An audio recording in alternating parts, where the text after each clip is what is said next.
Hello everyone, Mike Arendt here, the Soul Mechanic, and I'm welcoming you to another episode of Men on Fire, the 5-Minute Message.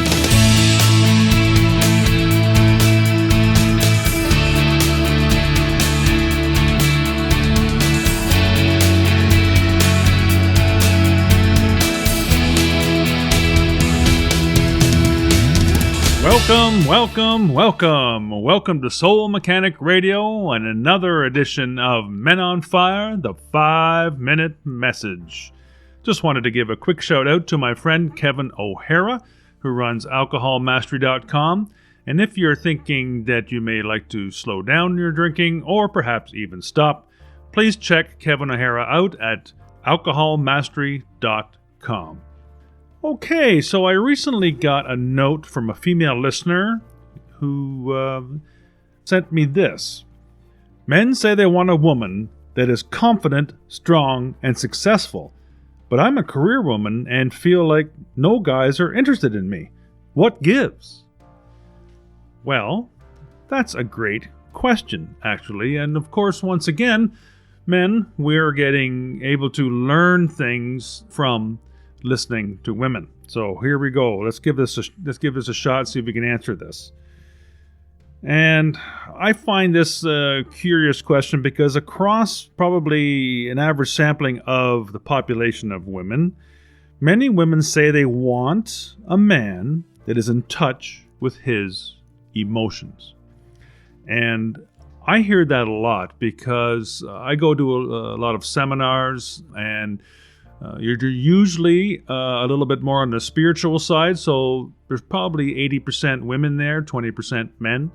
So when I talk to a lot of women about certain things, they do say, wow, I can't believe you think that way or talk that way. I wish my husband was like that or my partner was like that. So there is a lot of women that would like to have men in their life that are more in touch with their emotions.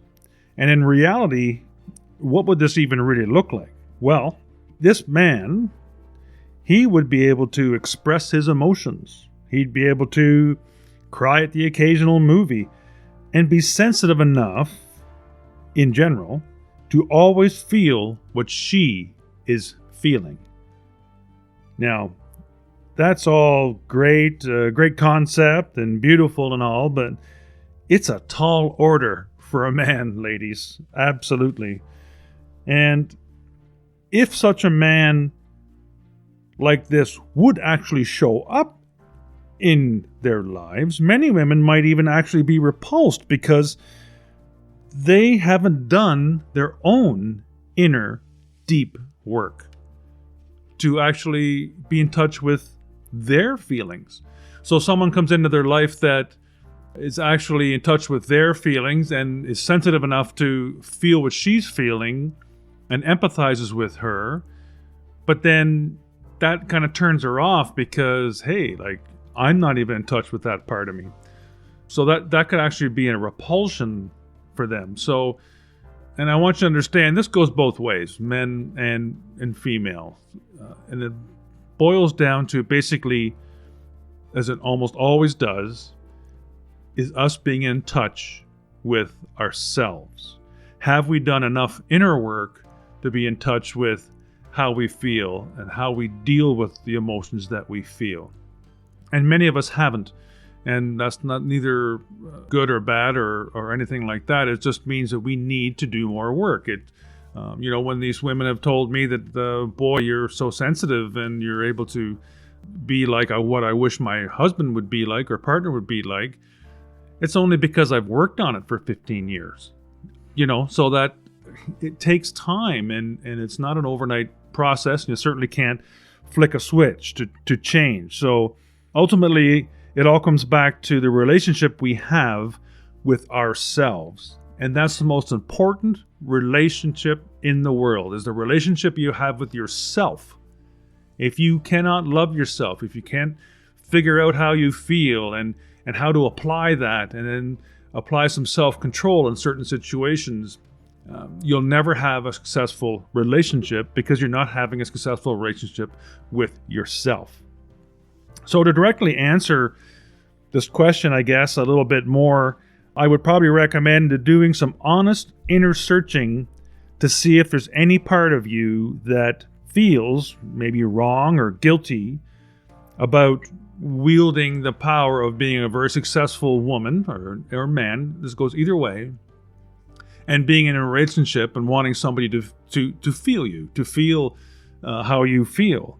And then accepting and loving the fact that you hold this position that you do, that you are perhaps a very powerful woman at your vocation, and that you maybe you're a large breadwinner, and which is all wonderful. But accept that fact and don't shy away from that fact, and then be willing to meet men or women, depending on what gender you are, that will absolutely adore this part of you, because those other people do exist. Those other people that are sensitive enough, they do exist out there, although you may feel that no one else is like that.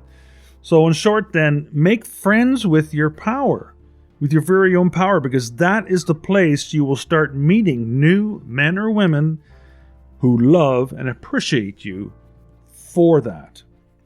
And women, I find a difficulty, men used to be the old adage, the men came home, and this happened to me when I used to come home from work sometimes. My wife was very busy. She was, had come home and she was cooking, or perhaps I was out with the guys and here's the kids, I'm done. She's fed up and rightly so. And you're going like, wow, well, at least give me 20 minutes to relax or switch into a home routine. And women are finding the same thing. They're now finding the same problem or issue with coming home from a very powerful career. Their minds are full of what they were working on, and they come through the door, and we just want them to suddenly be the home person and be the person in the relationship that we love and trust, but yet they have a hard time making that switch. So I would recommend to them, if that is you out there, that maybe perhaps get into the bedroom and change, or take a bubble bath first, or do some stretching. Get in touch with your body and realize, and out of your mind. And once you do, put your clothes on that are more comfortable around the home. So you're taking off that business attire and you're getting in more comfortable, and you're switching over to being ready to be involved with your partner. So that's a little bit of a transitional ritual that you could get into. And it's not easy, folks, it never is, but it does break down to being in touch with ourselves and doing work on ourselves. And if we can do that, then we'll have a successful relationship with somebody else. So, thank you so much for listening today, and I look forward to seeing you very, very soon. Bye for now.